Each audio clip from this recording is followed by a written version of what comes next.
Hi, welcome to this edition of How To Q. I just installed Café lights. I'm going to tell you everything I did on this project, some tips and tricks, and what you need to get before you start. Okay, I'm on top of the house, obviously. Just wanted to give you a big picture of what's going on. We've got 25 feet of wire that go from the house over to the wall. That's 8 feet high over there. Back to the house, and then back over to the wall is 8 feet high. Okay, when you're choosing what kind of Café lights you are going to use, do not use those heavy duty outdoor lights. Yes, they're waterproof, but God, they're ugly. The ones I used here, I'm showing you now, they're G40 bulbs, a lot less profile, give out plenty of light. They got nice little hooks on them and they work out great. I've had some installed for over 5 years and no issues. When you're selecting your lights, this is 75 feet of wire that I need to cover. We got 100 feet of string lights. Subtract 20% off that distance, which brings you to 80 feet. So you're really gonna have 80 feet of lights. So when you're planning your project, realize that just because it says 100 feet, you do not get 100 feet of lights. Okay, now that you got your lights picked out, you got your plan, you gotta figure out where you're gonna get electrical from. We set up electrical just to put in these Café lights. If you have an extension cord, use an extension cord. If you wanna add electricity, check out this video in the top right-hand corner. I did that on one job. Oh, throw in a Wi-Fi plug. You can talk to Alexa, turn your backlights on. These are the Wi-Fi plugs that I went out and grabbed. They actually give you quite a bit of extra cord at the beginning of the run. Think about grabbing some of these clips to help it look a little neater if you need it. Oh, by the way, when you're on Amazon, buy a string light hanging kit. It's kind of an all-in-one kit. It gives you the wire, gives you all the hardware you're gonna need for an easy install. When you're hanging lights, you need to figure out basically how to do a loop in a wire. This kit that I used, there's several out there, but this kit I used made it real simple. I'm showing you that now. So now that you've got the loop, then you've got to cut it. You definitely need some heavier duty wire cutters, or basically wire strippers. You can use those to cut this line. You don't want a super thick line, you won't be able to cut it. So this is my first point I'm starting from. I'm pre-drilling for this anchor, comes in that kit. I'm using a level to make sure it's vertical. I actually used pretty small screws that held fine. I'm adding a turnbuckle to this one. I'll talk about that more in a second, but make sure you attach the turnbuckle before you screw in that last screw.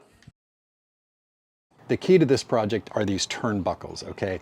Pretty easy to attach this to wood, no big deal there. But the turnbuckle, you want to start with them wide. As you turn the turnbuckle, it pulls this closer to the wood, tightening the line. I've got two on this project, one at the beginning, one at the end, and that's tight.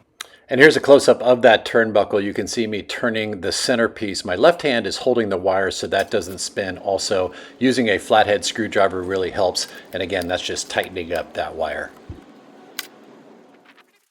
All right, got some expert advice to figure out how high the wire on the wall was gonna go. That's exactly 8 feet. My stun is 6'2". 52-inch piece of wood is going on the wall.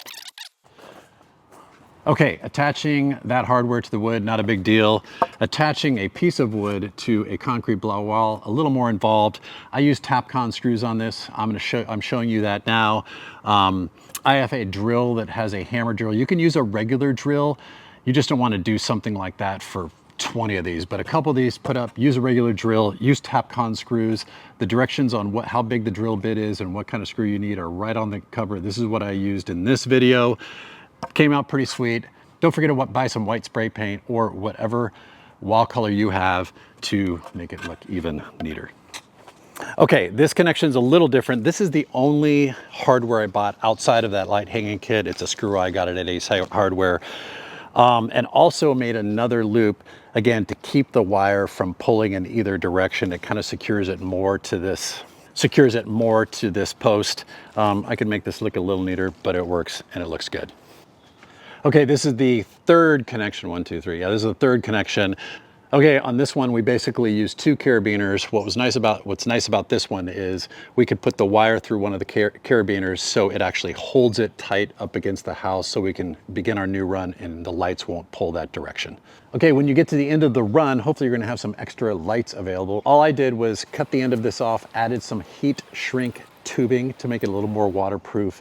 It works totally fine. I'm showing you that now, obviously. Again, also giving you a closer look at the connection here. Again, pretty simple.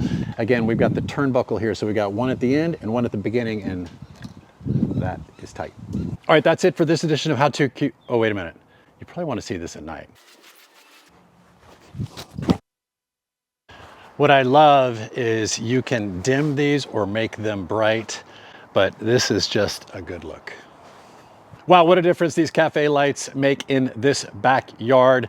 Hope this helps you with your project. All cafe light installs are different. If you click in the top right-hand corner, I've got a bunch of videos with all my other cafe light installs. One's bound to help you. Please subscribe. Any questions or comments, leave them down below. Everything I've used, all the equipment and all the products I've used are linked down below. That's it for this edition of How To Cute. We'll see you next time.